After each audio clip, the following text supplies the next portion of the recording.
everybody. Welcome to Rachel's Reviews. I'm so excited today. We have another episode of our Female Film Critics Speak Out panel. And this is our fourth episode where I bring in content creators and film critics that are friends of mine or that I've gotten to enjoy their work.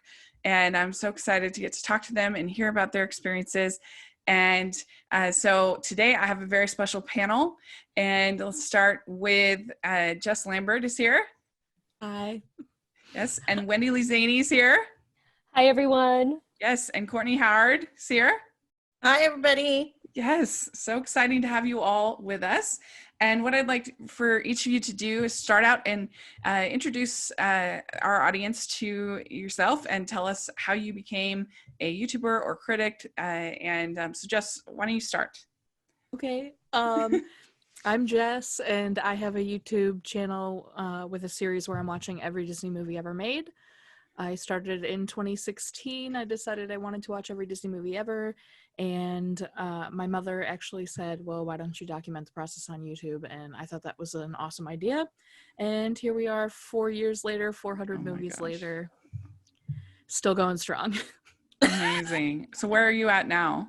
I'm in 1997. Timeline? It is a rough time. Wait till you get to the 2000s. No, Woo. I just watched Rocket Man, and I am upset. It's so terrible. Rocket Man. I was thinking Rocketeer. Rocketeer is okay. Yeah, Rocket Man is good. Harland Williams, bunch of Martian fart jokes. It's really bad. Yeah, and you're watching all the cheapquels too, right? Oh, like yes. Hunchback of Notre Dame 2 and stuff like that. Yeah, I haven't gotten there. I think they've only done. I don't know if I've watched I watched Rescuers Down Under, but that's not a. Oh, that doesn't count.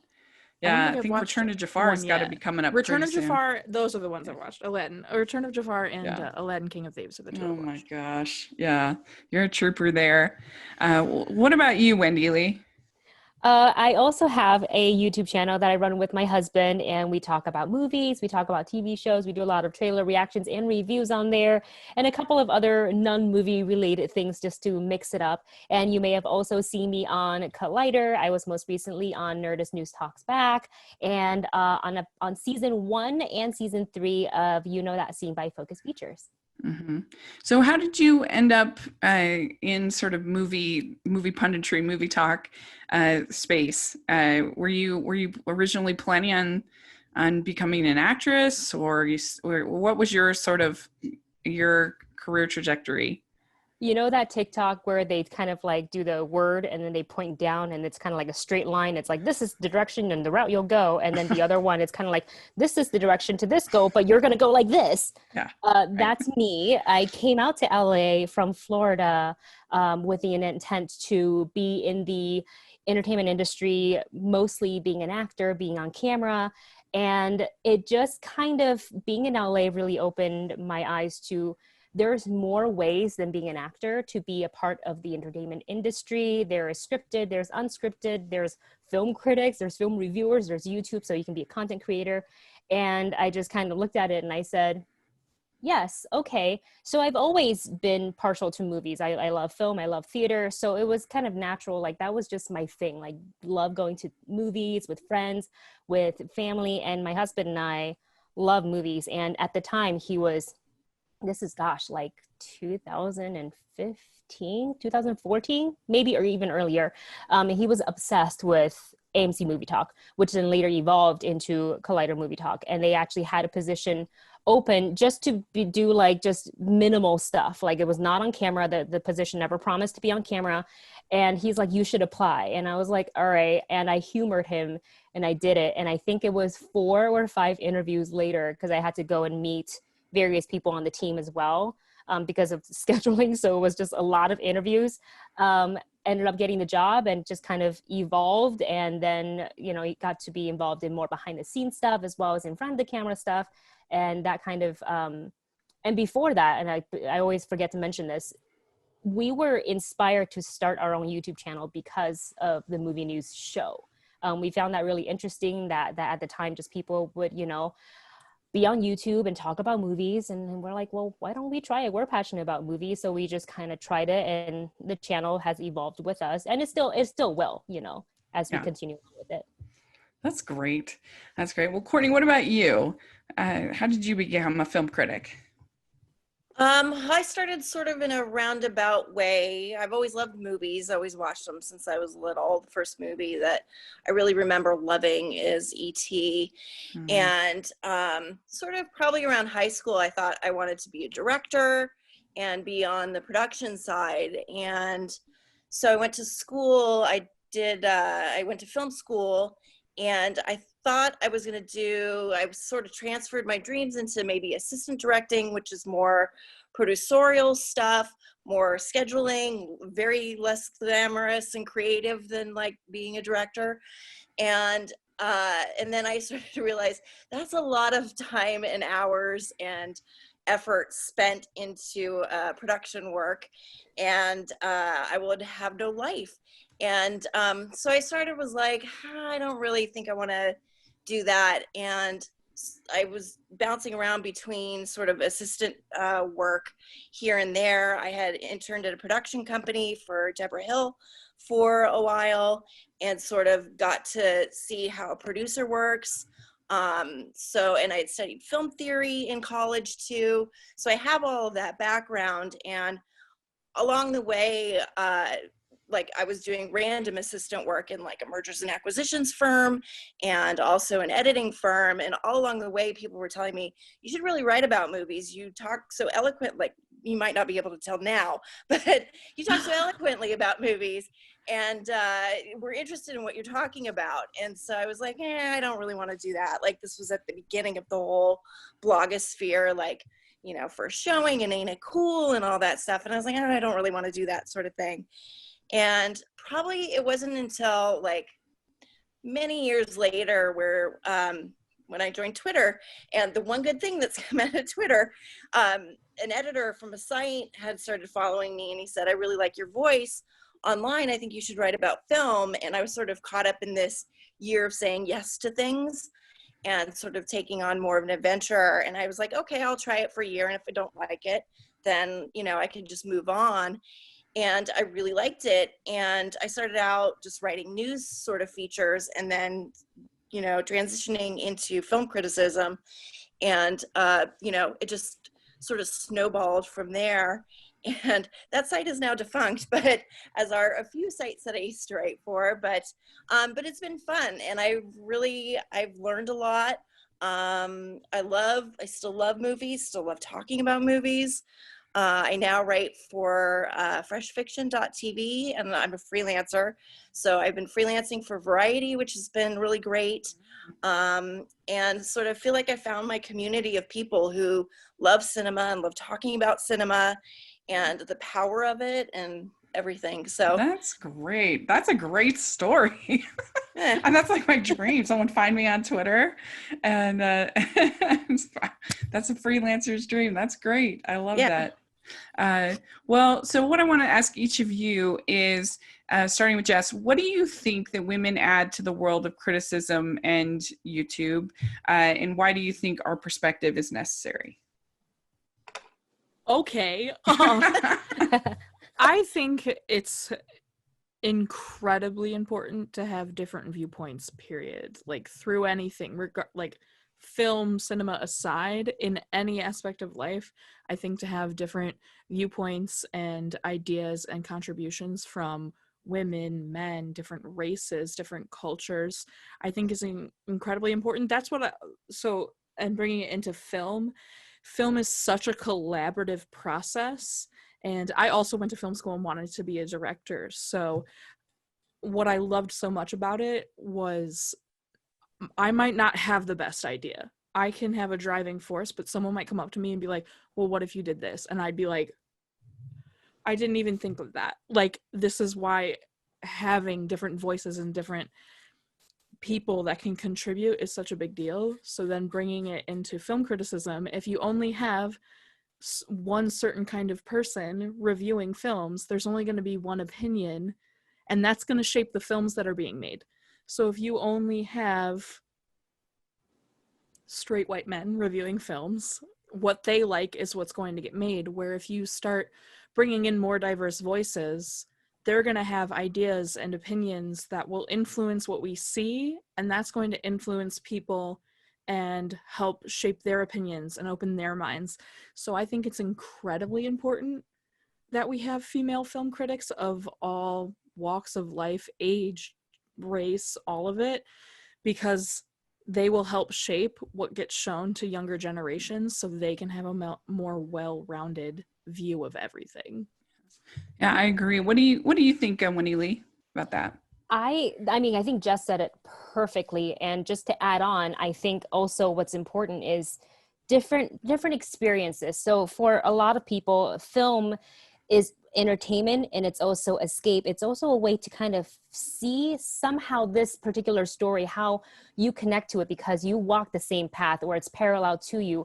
And that's why it's important to have so many different voices in film, because you can have one person that's never lived this specific story, and you can have the next critic say, I have lived through exactly that. I know what is inside that character's head, and it just resonates with them more. And that review, when they say it, they're speaking from their heart because they're also speaking as a part of their experience. And there's a lot of things that women experience that men can't experience because, well, they're not women. So, they don't have certain parts and certain experiences that we have growing up, and vice versa. And I think that's why it's so important to continue to diversify. And I think every voice is important. And also age, like, I feel like for a while I thought like, okay, maybe you had to be a certain age to be a film critic because of experience, but why aren't younger people also allowed to speak about film? So I think we're starting to see that more and more and more. And I love seeing it. Whenever I find a new reviewer, I'm like, yes. Yeah. And I think that it's important to have people be able to see, have young people be able to see that, oh, somebody processes things the same way that I do. Somebody thinks about these things. And I mean, I remember watching Siskel and Ebert as a kid and being like, oh, somebody else kind of thinks about film the way that I think about film and the way that I want to discuss about it. Because my parents weren't really movie persons. My parents encouraged discussion about things that we watched, but I think seeing women articulate what they like and don't like about film, I think is powerful, and it helps those young women who are kind of like, does anybody else do this? Does anyone else have this kind of need for critical analysis? And then they read it and they see it and they think, oh, okay, I get it. Somebody else understands. Would you agree, Courtney? Yeah, I mean, everything what Jess and Wendy Lee have said is true. I mean, it's all about insight, and I think we have as much valid insight as the straight white male critic or any other sort of like gender or race or whatever. I think everybody's, like Wendy Lee was saying, everybody's viewpoint is valid. And I love reading other people's work to find out what they think about something, or how their worldview is different than mine, or how, like, for instance, Mulan, like there were a lot of things that I didn't pick up on reading other people's reviews. I was like, oh my God, that's amazing. Like, I didn't pick up on that, but I love how this person articulated what things they didn't like about this movie or did like about this movie.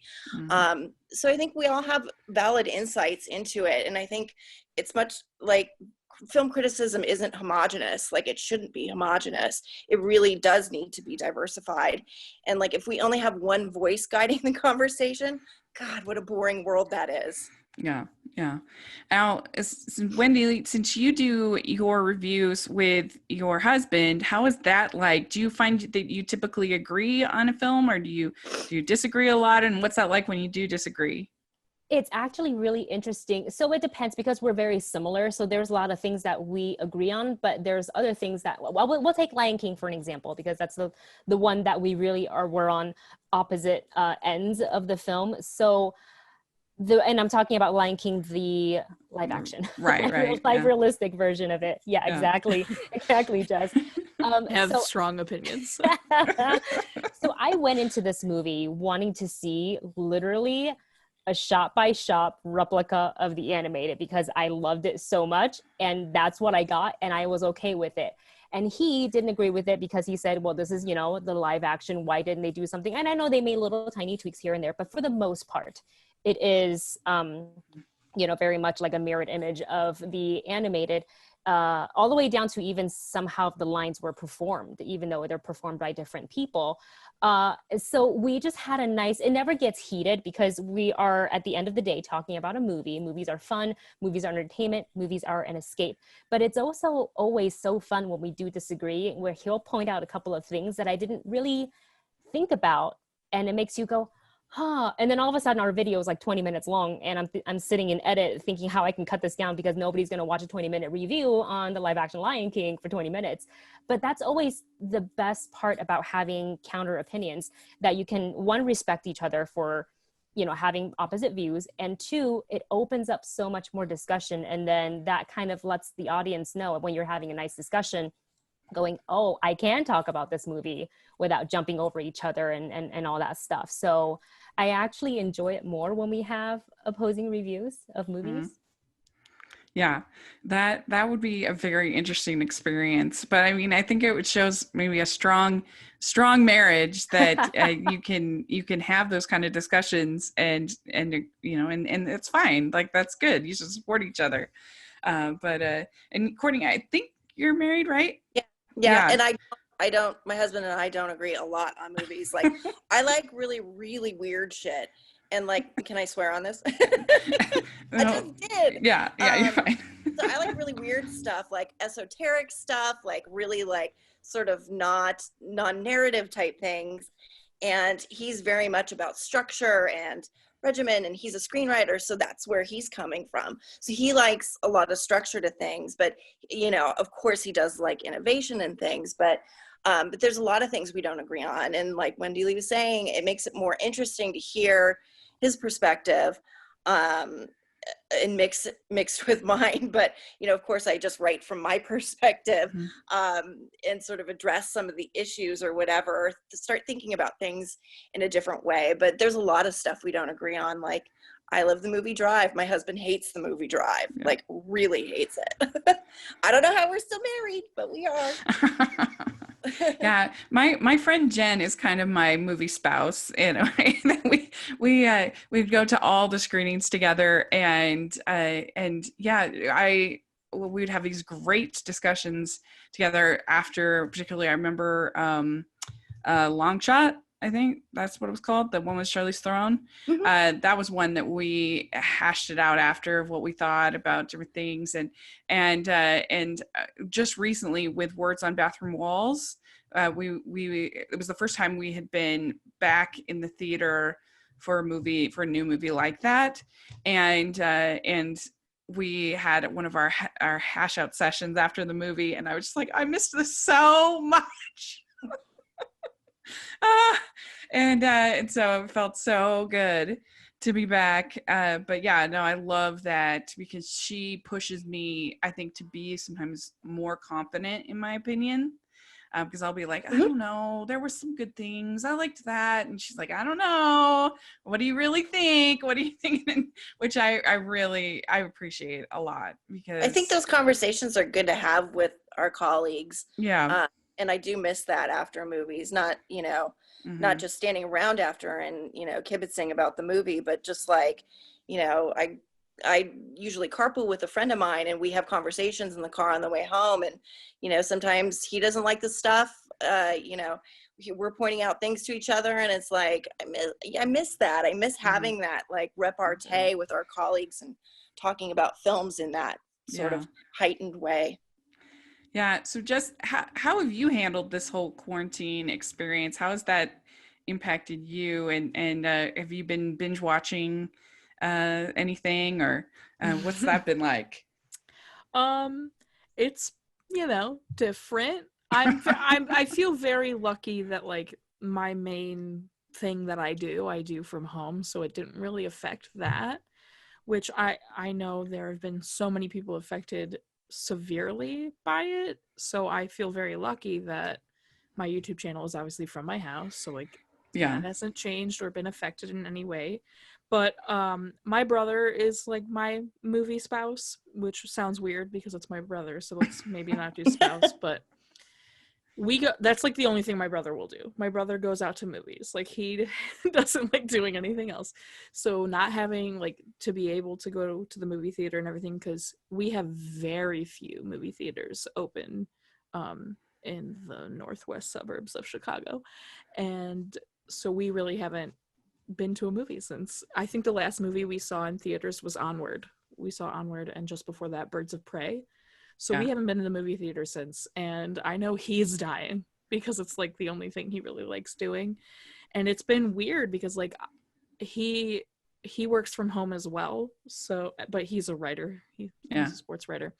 So he hasn't really watched a lot of movies because really going to the theaters is like how he does that. He doesn't really sit down and watch movies at home, where I'm like, let's watch things, let's sit down, so I watch, I'm watching my Disney movies, but then I'll be like, okay, what should I watch now? Like yesterday I just watched The Martian because I just felt like it. But as far as binging, I went back and watched like a bunch of old stuff. Like my cousin really wanted to watch Bones with me. No thank you, it was fine. We made it to season 7 and then I was like, okay, I'm done, that's it. I can't do 12 of these. Have? I think 12. Oh my gosh. And then I know I've binged other things, but it's definitely been different, but then like not different. I had another part-time job that I have not been to since March because it's just not reopening, obviously. And then the YouTube stuff has been normal, so it's like a very polarizing experience. Well, you were lucky because you kind of you're doing archival reviews in your channel. I think have you had, Wendy Lee, have you had to kind of pivot and find new stuff to sort of review that you wouldn't have normally reviewed on Netflix? We pivoted hard because I went from, and probably the same as Courtney is, we went from, getting like maybe 2 screenings a week where you get to, like after work, you're like beating that LA rush hour to get to whatever theater, and you sit down and then you like stand around the lobby, you discuss the movie, and you're like, well, I gotta go talk about this in front of a camera and then upload it and schedule it for embargo date and time. And that's because there's not many movies showing, with not counting the ones that are streaming and available on PVOD. It was a hardcore pivot where I was just kind of like, okay, then we do streaming stuff, then we visit retro stuff. So we did some retro trailer reviews where we would ask our viewers like, hey, what like really old trailers would you like us to kind of watch and like talk about? We did Snow White, we did Mighty Ducks, we did, oh my gosh, I can't even remember, but it's been fun doing those. And then once streaming started to pick back up, with Disney Plus and Netflix and Amazon, it's really helped. The only thing with streaming is that it's very hard to keep up. Like you have to almost force yourself to make a schedule so you can watch, okay, today Lovecraft Country, tomorrow The Boys, the next day this. And then when you're talking, you're kind of like, but this storyline is, oh no, that's The Boys, that's the other show, let me pivot back to this. And so like, I don't typically take notes when I'm doing, I just like want to be in the moment. For TV shows, I'm having to like write down like key points just in case I mix it up in different color pens. So that's kind of something that's a little bit more different because I would say we're more movie focused, but because of the pandemic, we kind of pivoted to TV, which I love. Like I've always enjoyed TV. I just don't usually review TV as often, but now we do. Yeah, TV is a lot more challenging, and even for Hallmarkies podcast, we've had to kind of pivot and be a little more creative because there just haven't been as many as our typical output for Hallmark. I mean, they're supposedly making 40 movies for Christmas. I don't know how that's happening, but for the summer and even in September, like this week. We are posting the review of all 5 versions of Parent Trap, which probably Jess is the only person to know that there are 5 versions of the Parent Trap. Oh my God, 2 is the worst. 2 is the worst. 2 is really bad. But I don't know, 4 is really bad. The Hawaiian honeymoon. 4 is bad, but 2, like, there are grown adults pulling a pair. Like, come on, that's grody. That's the person your twin's gonna end up with. And it's so funny because in Parent Trap 2, he's been dating Susan, and then it's just like, oh, it's actually Sharon, and I'm gonna fall in love with Sharon now. Like, I'm like, that's not how twins work. Like, they're different humans. Like, you can't just like, 2 is I've been in love with one. Oh, now I'm gonna be in love with the other. I hate 2 so much. It's so bad. 3 isn't too bad.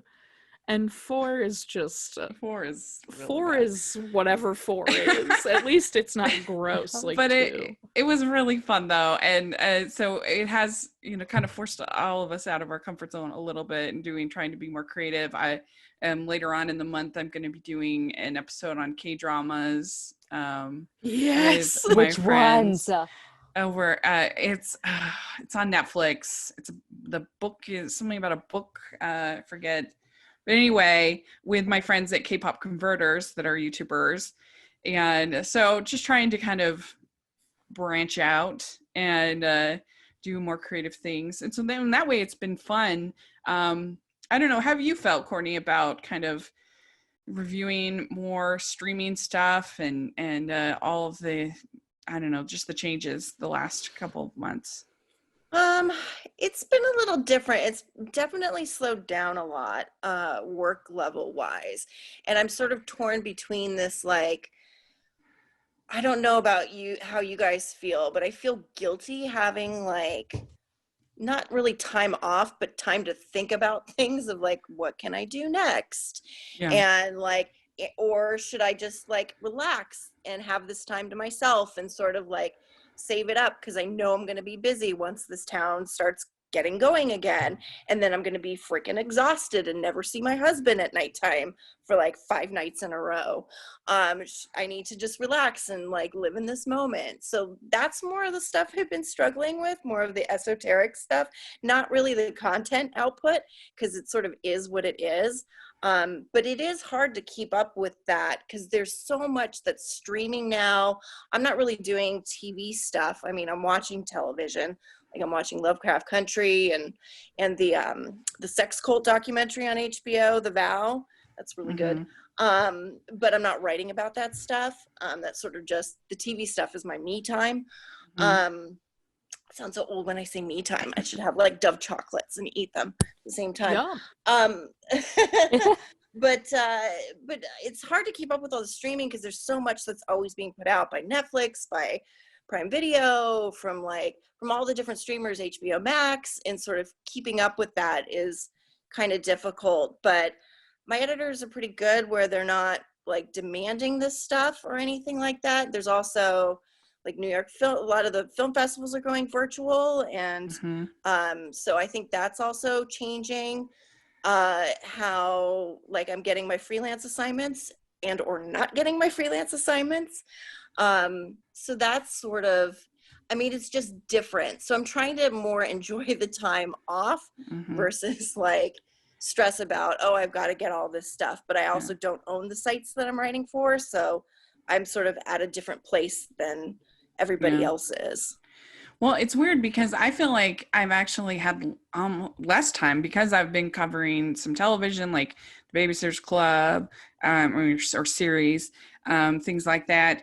But then also the kind of rat race that you have to do of trying to find the screeners and talk to the right person who, because it's not enough just to be in the media press approved for Netflix or Apple TV or whatever it might be, but you have to know the right person, so they email the right person to give you the screener link, and that is, I'm so sick of that.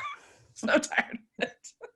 I think in different, like, this might be so inside baseball, but in like different markets, it's easier for people to get access to things just because they only have to go through like one agency. But in LA and New York, you have to go through each individual boutique agency. So for us, it's like no different. So like chasing down those screeners is always a detective hunt. And you also, like you were saying, you have to say the right words to the right person, the right code. And then some people just won't give it to you, but then you'll see your colleagues getting those things and you're like, whatever. Yes. I did my due diligence. I did all I can. So Yeah. whatevs. And the Netflix, the K-drama is Romance is a Bonus Book, by the way. That's the one we're covering. Ooh. So I've only watched one Stranger episode came out so with far. new episodes, and I am so ecstatic about Yeah, it. Like, it's... yeah. I mean, that's the thing now is there's always been just so much content that that it's impossible to cover everything. But now it's like so much streaming content and you know, even just like in the world of sort of romantic comedies and Hallmark movies, you know, that I kind of cover, it's just amazing how much there is out there to talk about. I mean, I think about like growing up in the 80s, way back in the day, that we had in the world of animation, there's years in the 80s where there wasn't a single animated film released, zero. And it's hard to even wrap your brain around that could be the case. Whereas we regularly have over 30 mainstream animated films released, or at least relatively mainstream released films when you consider anime and you consider, I mean, it's just amazing. I mean, you'll have like 2016, there were 2 Disney films in 1 year released. And it's just, we frequently have 2 Pixar films. It's just, there's so much content out there for everybody. And I feel like every demographic has their shows and their movies that are made for them. And it's pretty crazy to kind of dive into it. But one thing I like to do in these series is to talk about unpopular opinions.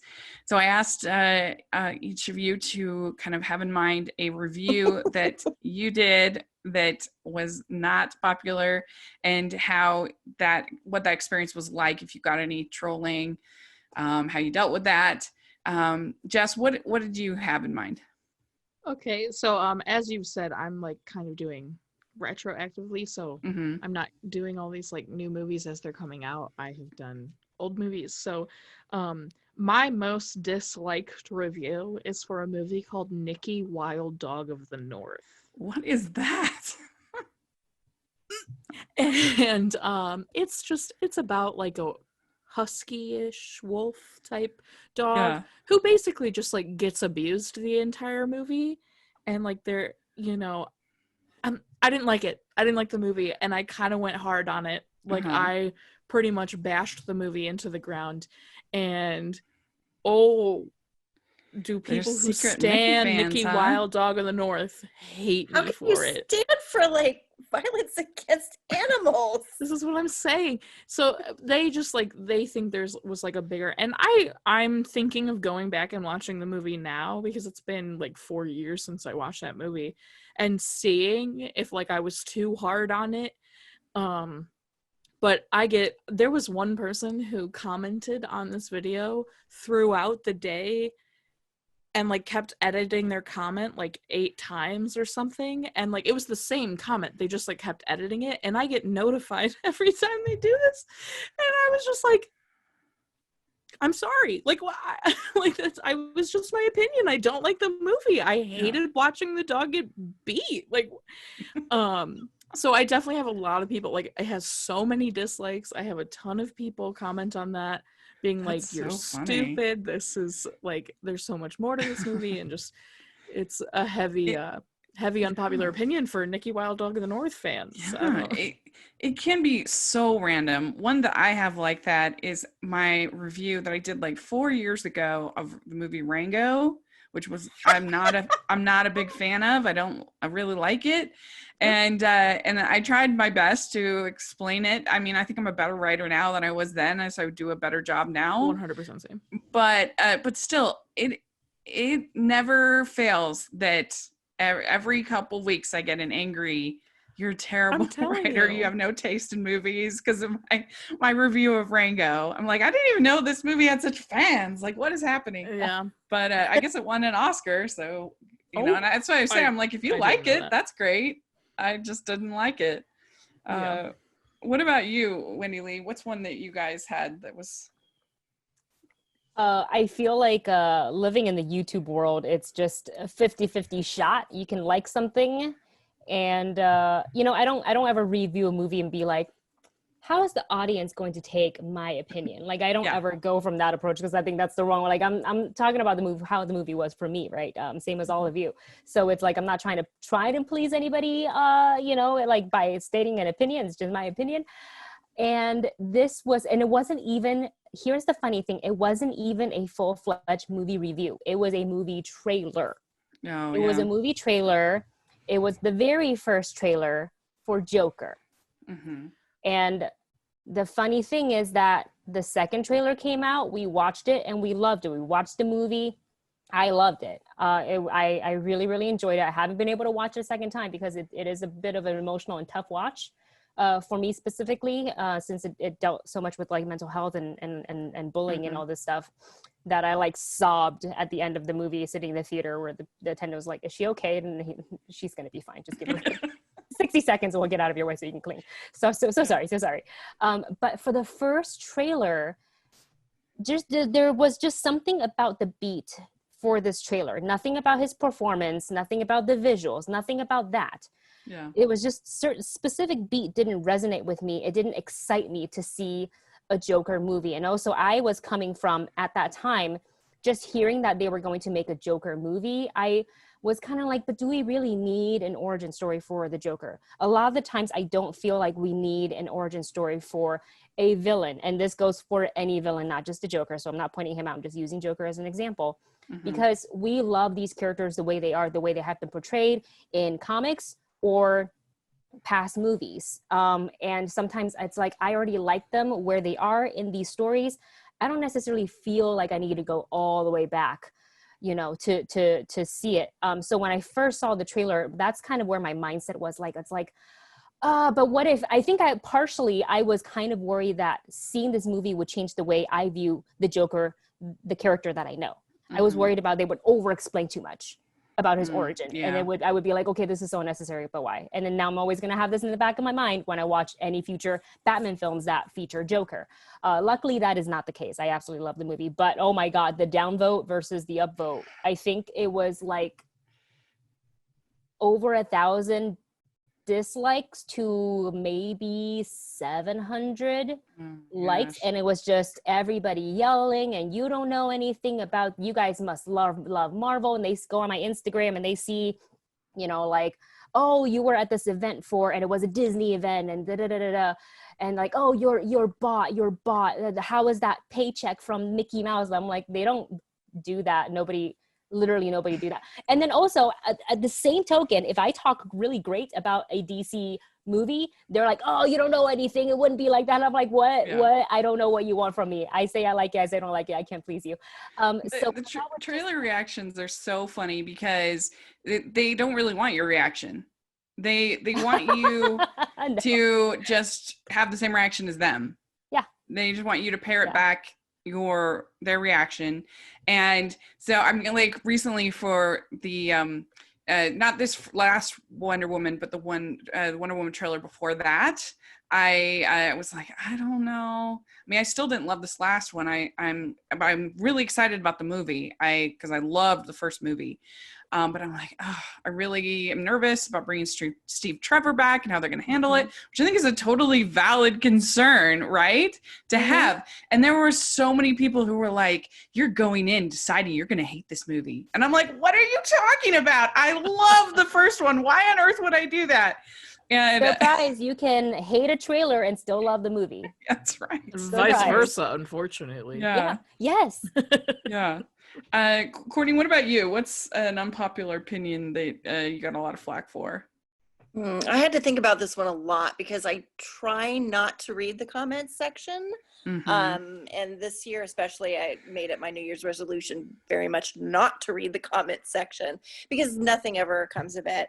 And I don't get hurt by it at all. I think it's funny, actually, when I do get like terrible comments. It only makes my skin go like, get thicker, and it makes me laugh, if anything. But I got a lot of flack for I didn't like Cabin in the Woods. I didn't like It Follows. I loved Ghostbusters, the one from 2016. I remember I got a lot of like ghost bros commenting on when we posted it on Facebook for the site I was writing for that review for. Like they really went in on like the idiot. They just like the idiots came out of the woodwork on that one. Yeah. Because God forbid women touch their beloved franchise that apparently is for men only. But they were going in more on like they always go in on the looks of women versus like actual content of writing, because I don't think they can really read and have any reading comprehension at all. So they always go in on the looks, and they were going in on my editor, not particularly on me. Mm-hmm. So it's like nothing to really give air about. But the one comment that stuck with me, not in a bad way, but the one that made me laugh was, oh, this woman's your reviewer is probably 25 years old and a lesbian. And I was like, I wish I was 25 years old and a lesbian. Like, that's so cool. Like, I'm neither of those things, but thank you for de-aging me. That made my day. Like, why would that be an insult though? Like, honestly, it is not an insult. Like, that's the coolest thing in the world. So like, I was like, that's probably the best comment I've gotten. But I'll get comments like on Twitter for random things. Like, I loved Birds of Prey, but I got a lot of like men tweeting me like, how dare you, blah, blah, blah. A lot of like just terrible, terrible things said. But it was all just block, block, block. And on Onward, when I posted my Twitter reaction, like I got a lot of like really just like men saying disgusting things to me. And I was Onward? like, this is Onward, Yeah, a Pixar movie. It was so random. It was like, it was really terrible. I don't even want to give it here, but it was like, That's crazy. oh, it was like really crazy. It was so terrible. Like I have an ongoing folder on my Facebook page of like what it's like to be a female writer in the age of online. And so I post all the bad comments that I get. I've also gotten terrible comments from other women too, which I'm like, come on. Just because I didn't like your movie doesn't mean you have to go in on me.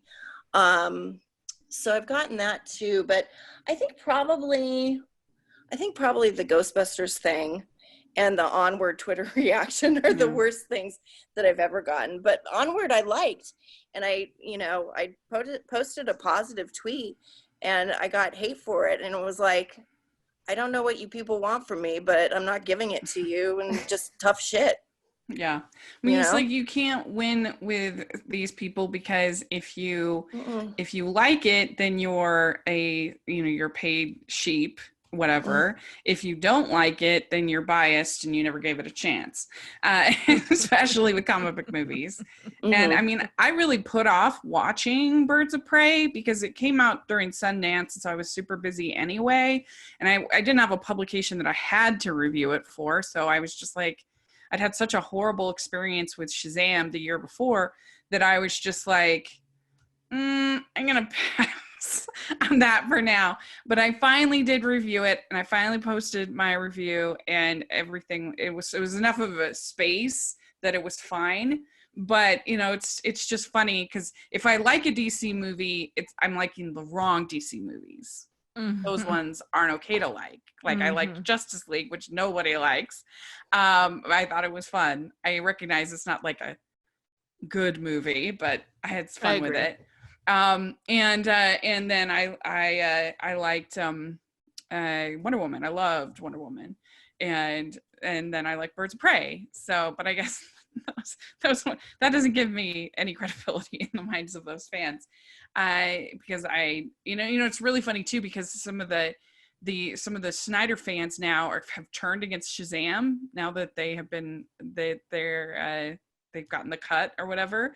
And it's just so funny because I see them making some of the same arguments that I made that they trolled me super hard on last, when it came out. And now all of a sudden they're saying the same things that I said. It's like, it's frustrating. It's like hypocrisy. Yeah, I was a Marvel tard, but you can say it now and you're fine. And so Marvel tard? Oh, yeah, that's the first time I've heard that terminology. I can't handle that. That's Yeah, terrible. there was a whole Facebook group called F Marvel Tards that put out a Wow. post saying that I needed to get off of Rotten Tomatoes and never review another film again because of my Shazam review. Because I was the first of 3 rotten reviews of it, and I was the only one of the only women, and so and that's when I got a mass shooting death threat that I had to turn into the FBI. Oh my God. And yeah, it was crazy.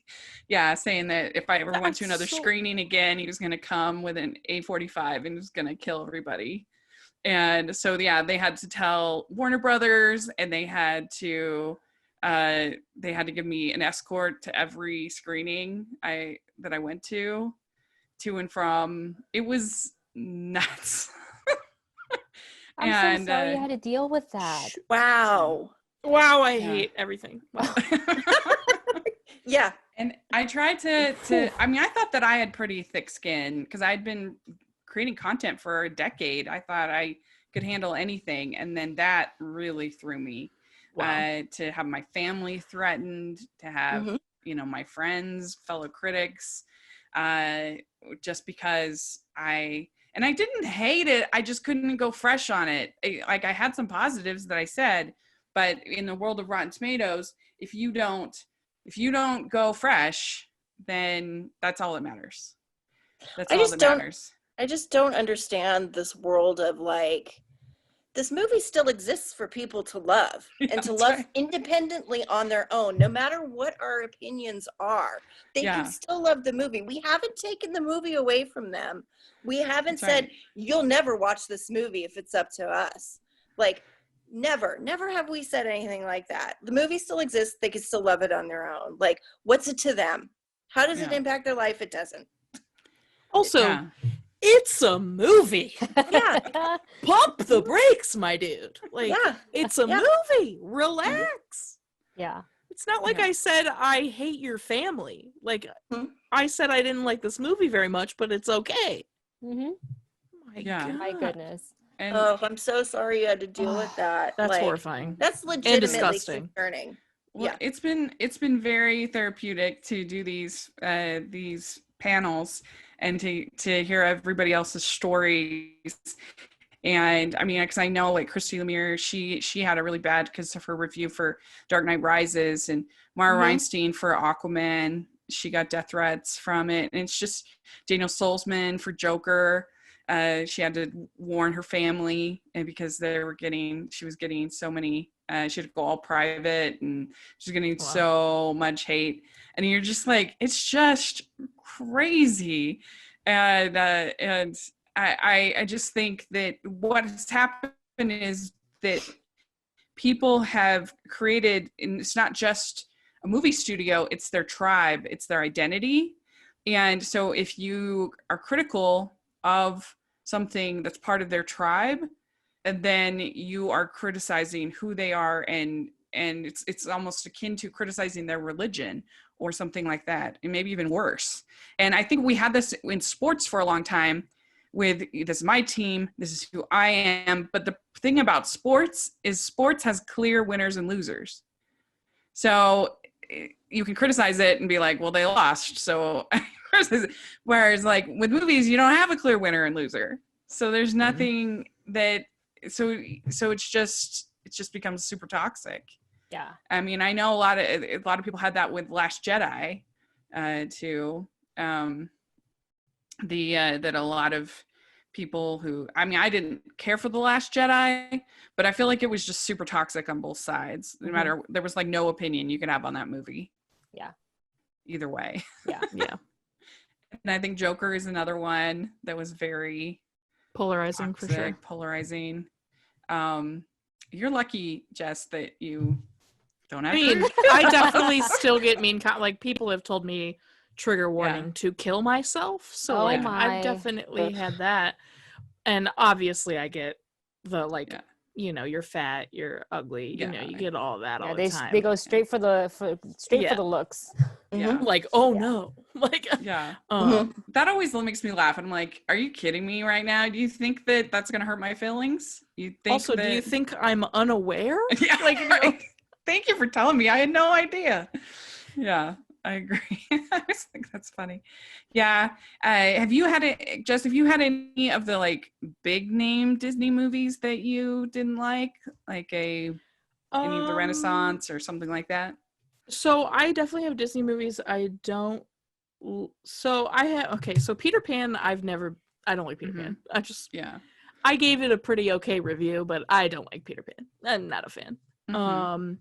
I didn't hate the Black Cauldron, and like everyone hates the Black Cauldron. I didn't hate that. I think Lion King 2 is better than the Lion King, and people come for me all the time for that. That's a big take. That is a big take. These were the unpopular opinions I came with, and I was like, oh, it's got to be a review I've put out. Okay. Yeah, I think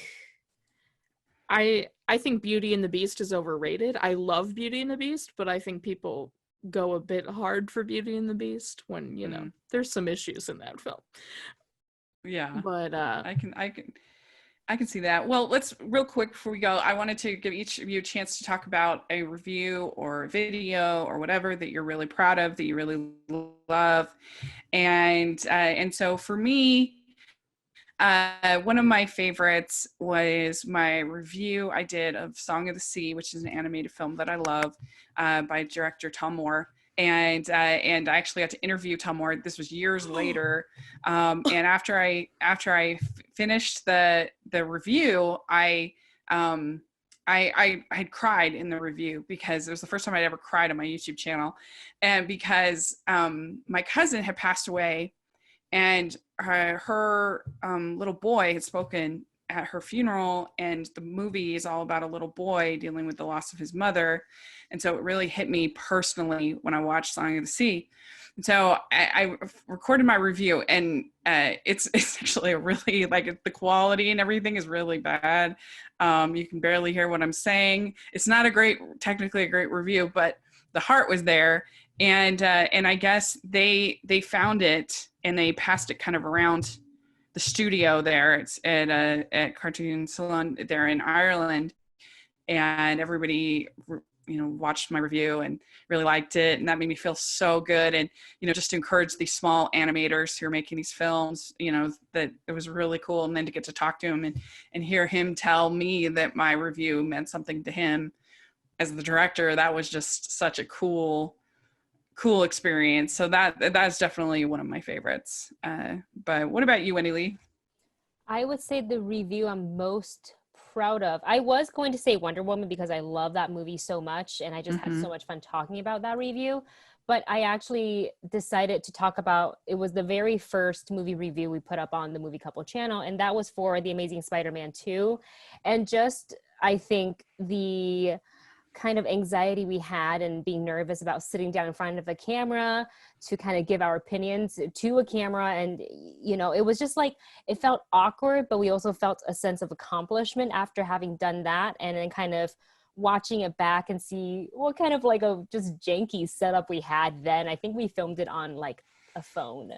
Like it was, the quality and the sound wasn't the best, and our thoughts obviously were not very together and very concise, but it was the first one out there, because not the first review ever, it's just first of ours, the first time we ever did a review. And it was just kind of, we kept on planning to do, okay, well, this next one. We kept on putting it off and actually talking about review, and we're like, what are we doing? We should just sit down and do it, and then we'll learn from our mistakes, because if you keep not doing it, then you're never going to have a channel. So I'm just so proud that we actually, we did it, and years later, we're still here chucking away. That's great. Courtney, what about you? I have a couple. It all kind of shifts too, because some of the sites that I used to write for have now sort of disappeared, but I loved writing about my review for Gone Girl at one of the sites that has since gone bust. My favorite movie that I've been able to write about is the last Mission Impossible. I think that my writing on that turned out really well. That's on freshfiction.tv if you wanted to look at it. So Mission Impossible Fallout, I liked my review of that. And I also liked my review of, there's a movie called Good Girls Get High that played the LA Film Festival. That was one of my first assignments for Variety as a freelancer. And I wrote it up, and, you know, when you write things up or you talk about the movies, you don't really think of where it's going to go and who's going to be watching it or who's going to be paying attention to it. And the director saw it, and she sent me this lovely email over Twitter or over Instagram saying how much she appreciated my review and my thoughtful words that I had said, and that it just really impacted her. And I was like, wow, like, it's nice to hear from a filmmaker that liked what I said about her movie. And so that was really nice. And then she got a second job, and she was like, I got this job because of the nice things that you said in Variety. And I was like, I don't know if she's being facetious or if I actually made a difference in getting a female director a job. Like, that's pretty cool to me. That's like, great. I feel like that's pretty daunting. But I'm glad to have like helped and sort of boosted her voice and given her a platform to say, hey, this female director is worth your time and effort.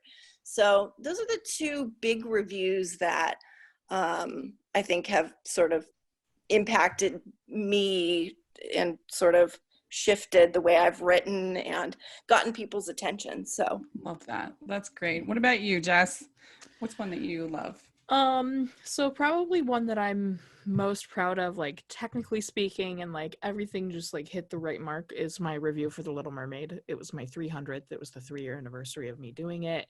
And it's a really long video, but like, I think I made excellent points about the story while also covering everything about it, and then also like making my video really entertaining and fun.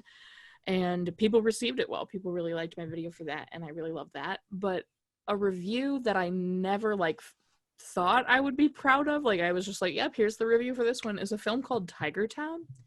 It was a Disney Channel, like one of the first Disney Channel releases, like not a DCOM, but like one of the first movies released on when Disney originally got a channel. And it stars Roy Scheider, the dude from Jaws. And Alan Shapiro, the man who directed that movie, found my review and loves it, and like put it on his website and was like, this is amazing. I did 2 other things with Disney, and I was like, I've watched both of those too. This is crazy. Like, he directed Flipper starring Elijah Wood that I love, and like he's worked with Alicia Silverstone. Like, it was just like surreal that Alan Shapiro contacted me on Instagram and was like, thanks for reviewing my movie. And I was like, you're what? You're Alan Shapiro. Okay, cool. Yeah. Like, that's insane. So I've come to really be proud of that review just because like he found it and it made its way to him. So both of those are definitely high up there. That's really cool. That's something we get to do a lot at the Hallmarkies podcast, because we're talking to these writers and sometimes actors with small parts in these Christmas movies and things like that, and they don't get a lot of praise and other things. And so when we have them on, that you kind of have that response of like, wow, you really liked what I did. I'm like, yes, we liked it. It was so fun. So so that's a nice part of the perk of the job is they occasionally you get to boost other people and make them feel good, hopefully. Because that's all part of critical analysis. It's not all just about being negative. It's all about, analyzing all different sides and trying to be a promoter of film in general. And so you have to do both sides of it. So I always tell people that to be very suspect of critics that like everything and very suspect of critics that hate everything, because that's not interesting or very reliable to me, at least. So, but thank you so much, ladies. This was really fun. I had a great time talking with you all. And so why don't you each tell where people can find your content? And so Jess, what about you? Your social media? Jess Lambert 19 on everything: Instagram, Twitter, Facebook, and most importantly, YouTube. Got a Patreon, all that good stuff. Jess Lambert 19. I'm reviewing every Disney movie ever. Yes. All right, Wendy Lee, what about you? You can find me on Instagram and Twitter at Wendy Lee Zaney. On YouTube, it's just The Movie Couple. So type that in and you should not have any problem finding us. We have an Instagram for The Movie Couple too, but I really don't post as much on that. So Great. And Courtney? You can find me on Twitter and Instagram at Lula Maybell. That's where I am. Great. And that'll all be in the description section. Make sure you all following them. And you can find me at Rachel's Reviews, all over social media, iTunes, YouTube, and on Rotten Tomatoes. So check that out. And also, I'm at the Hallmarkies podcast, and we are getting ready for Christmas, if you can believe it. We're going to basically start our Christmas coverage at the beginning of, we're going to be doing our preview shows at the beginning of October. So we're big in planning right now. And we're really excited about it. So make sure that you're following us over there. So thanks so much. I really appreciate all of you for doing this. Thank you. And let us know in the comments your thoughts on all the different things we talked about. I would love to hear your thoughts. And thanks again. And we'll talk to you all later. Bye, everyone. Bye. Thank you. Bye.